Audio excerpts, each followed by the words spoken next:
I'm Alexa Schwerha with Campus Reform, and you're watching 5 Big Questions.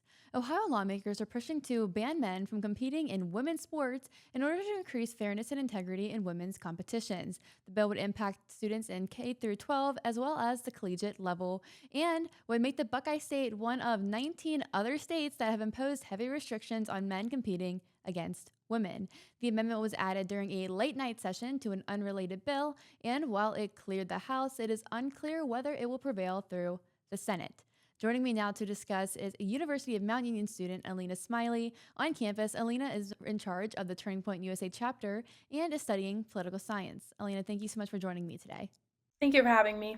Of course. And as a female student in the state, I'm very curious to get your perspective.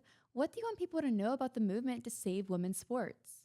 Yeah, of course. So, as we know, college campuses are really a hotspot for this transgender acceptance and this push for overall equality. But what we're seeing with this biological men competing in women's sports is that it's really unfair to women.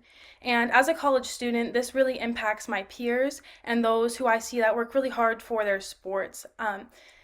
As a woman, this means something very important to me because we see that it is taking away what it means to be a woman, and the whole feminist movement that is behind it isn't really supporting women's rights. And that's really unfortunate because we're getting to the point where it's become unknown what it means to be a woman, and women's rights are not being protected. We're going to end up with this genderless blob where everyone is just going around deciding what they want to be, and it's really unfair to women in this.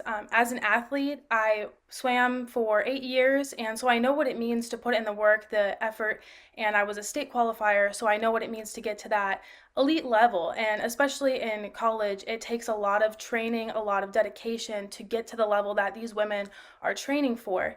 So it's really just unfair to them when we have these biological men who have greater muscle mass, bone density, and just overall are like larger and taller on average.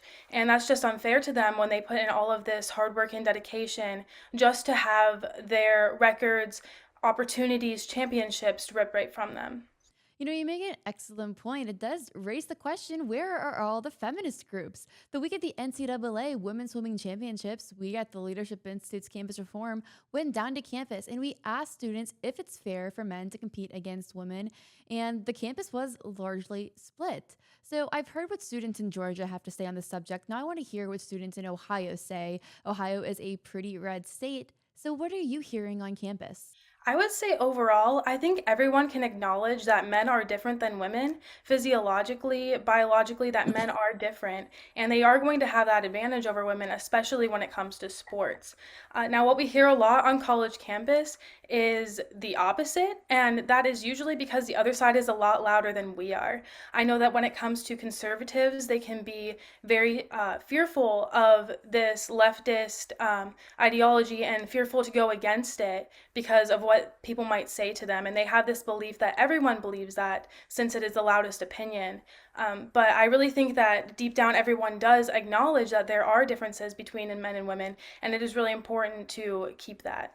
You make an excellent point. Facts and science have to come first over subjective reality and feelings. And the science, the facts, they tell us that there are clear biological differences between men and women that simply cannot be changed. It's embedded all the way down to DNA. No one's trying to keep athletes from competing in sport. We just want it to be done fairly. And that's exactly what these bills seek to do, bring back fairness and integrity to women's sports. Now, Ohio attempted to pass a women's sports bill just last year, but it was shot down by Republican Governor Mike DeWine. So now it looks like the lawmakers are having their second chance at bat here. Why do you believe it's important for lawmakers to enact a bill that would protect women's sports? I think it is extremely important, especially moving forward, protecting women's rights and protecting what it means to be a woman. Because I feel like if we let this continue on and we keep acting out of fear and not willing to stand up for women and for what we know to be true, if we continue to shy away from the truth, we're going to end up in a world that has no truth and we can't find this truth. I think it is very dangerous to continue down this path, so I think it's so important for this to get passed because we really need to acknowledge that men are different than women and we need to start putting truth back out there. And as we talk about this women's sports issue, we have to acknowledge that it's also the 50-year anniversary of Title IX. Now, Title IX meant a lot to women in many different fields. It allowed women to be trailblazers and to pursue opportunities by preventing discrimination based on sex. However, the Biden administration has been clear with their intentions in expanding Title IX to include gender identity. So, can you talk a little more, as a female student, how has Title IX impacted you? And what would it mean if it was expanded to include gender identity? As a woman, Title IX means protecting women's rights, and I think it is important to even have that just to distinguish between men and women. The further we push into this and add in this gender ideology, we're going to see the erasing of womanhood. And I feel like that's very dangerous for our society to lose our gender roles and the meaning of being a woman. I think that is very dangerous to continue down that. But this is more than just a question. It's trickling down to impact real people. When men are allowed to compete in women's sports, women get hurt. Women lose out on opportunities. So, what do you think more people need to know about this issue? And more specifically, why should students care? If we continue to let men be allowed in women's spaces, it's going to completely erase womanhood. It's going to erase what it means to be a man and what it means to be a woman. And I think those are two very important things that we need to hold on to. If we lose those things, we're going to lose our identity, especially as a society. We're not going to really have anything to identify with, and we're all going to just be these genderless blobs, sort of, just walking around, not really having anything to identify with other than what we feel. And I feel like it's very difficult to go off of what you feel and completely ignore the truth in things.